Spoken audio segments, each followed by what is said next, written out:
My name's Sue Black. I'm Senior Research Associate at UCL in the Computer Science Department and founder and CEO of the GoTo Foundation, which is a charity I'm setting up to promote computer science to the public.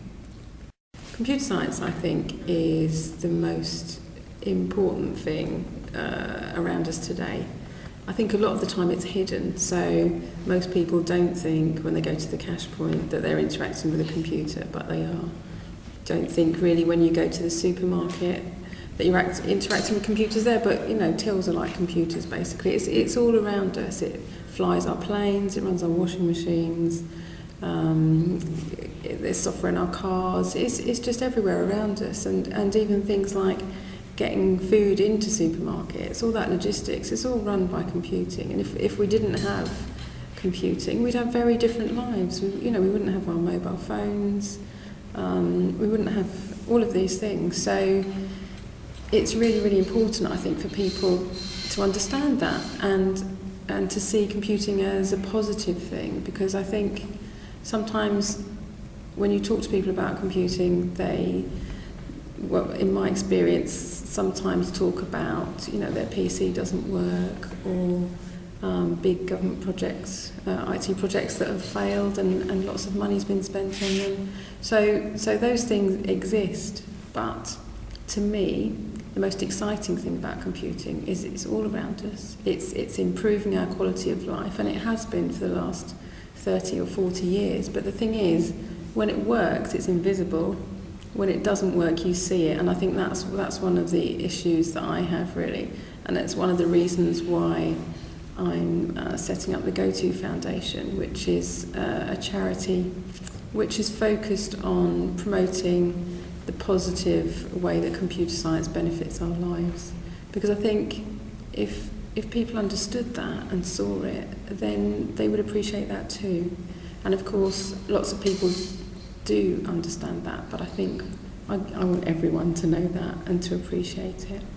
Because I think that when you do realise how important computer science is to our lives, you'll be more interested in finding out how it works and maybe taking steps towards creating software yourself rather than just being a user of software. And these days there are so many ways to do that too. There are places like Code Academy, great projects in the UK like Rewired State and Young Rewired State.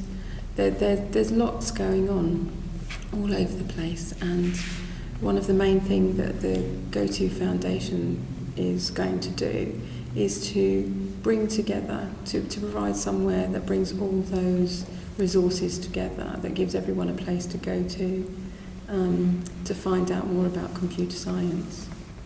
Something I'm also passionate about is girls in computer science, or women in computer science.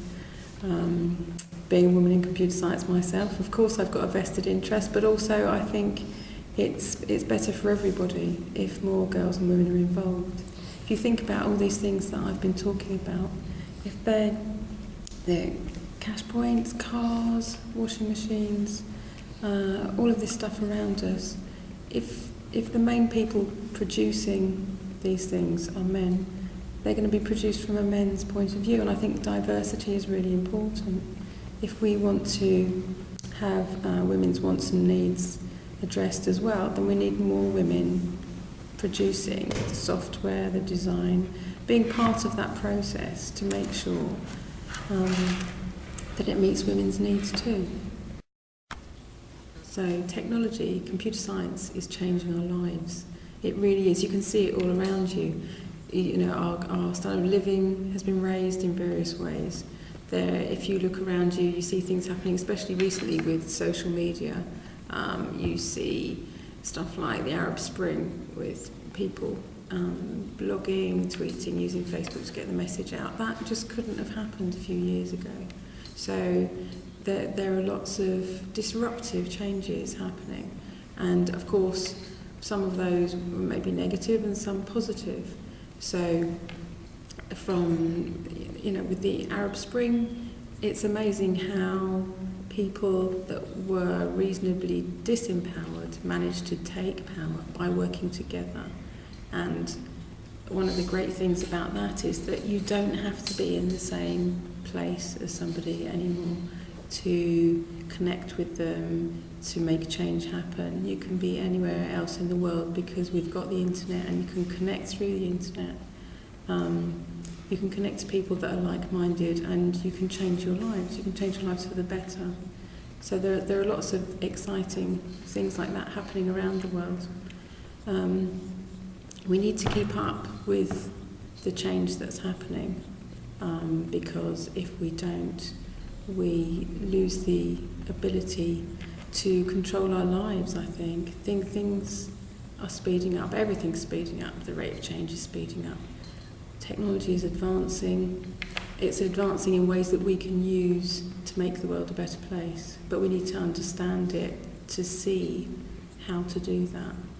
So that's why I think it's really, really important for people to understand the fundamentals of technology, of computing, to interact with it a bit more than we are doing at the moment. We're all using it, but not so much looking at how to create it. And that's why I think even simple things like learning how programs work, learning how to do a bit of coding, gives you an insight into how computers work at a basic level.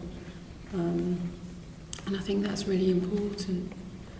Other kinds of changes that are happening are our work practices. It used to be that everyone went to work from 9 to 5 and stayed in the office from 9 to 5 and then went home. But these days, lots of big companies have hot desking. Many companies have most of their workforce working from home, using the internet, and then going into an office when they need to do that. So, you know, that's a benefit to those companies because they save lots of money from doing that. It's also a benefit for people who want more flexible lifestyles.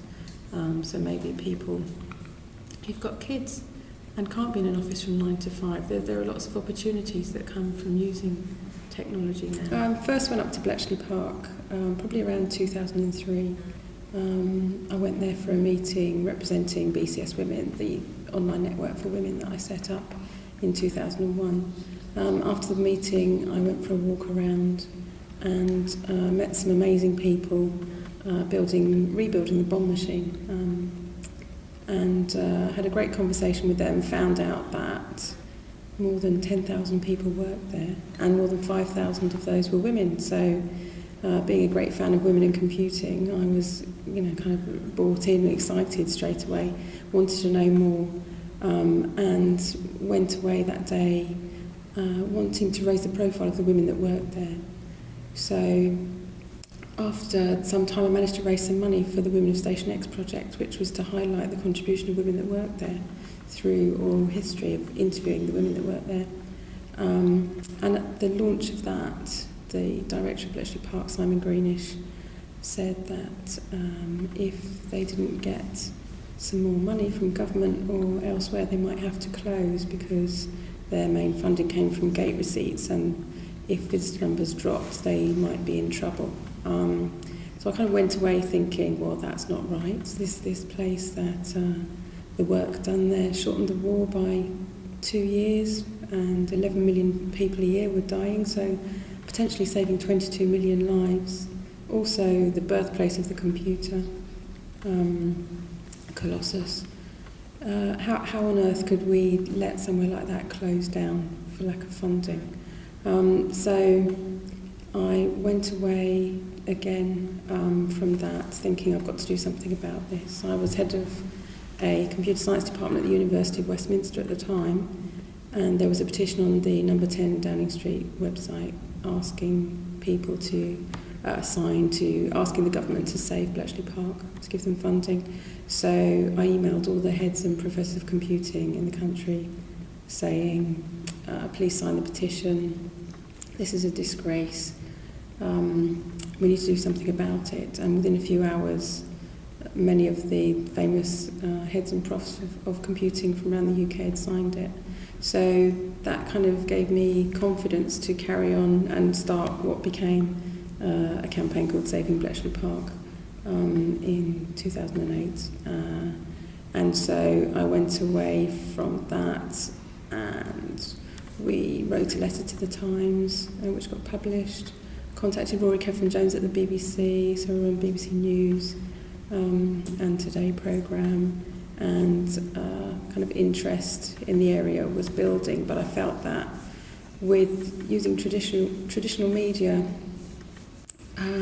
it's about broadcasting a message, but it's not really about interacting with people and kind of trying to campaign. You need to interact with people, I think. So when I really started using Twitter and social media, that was when the campaign really started, because then I and others could interact with people around the whole subject of Bletchley Park, and we could get more and more people interested and build a campaign to help save it. So social media was fundamental in doing that. So Alan Turing was one of the code breakers that worked at Bletchley Park. He worked in Hut 8, I think, on naval intelligence.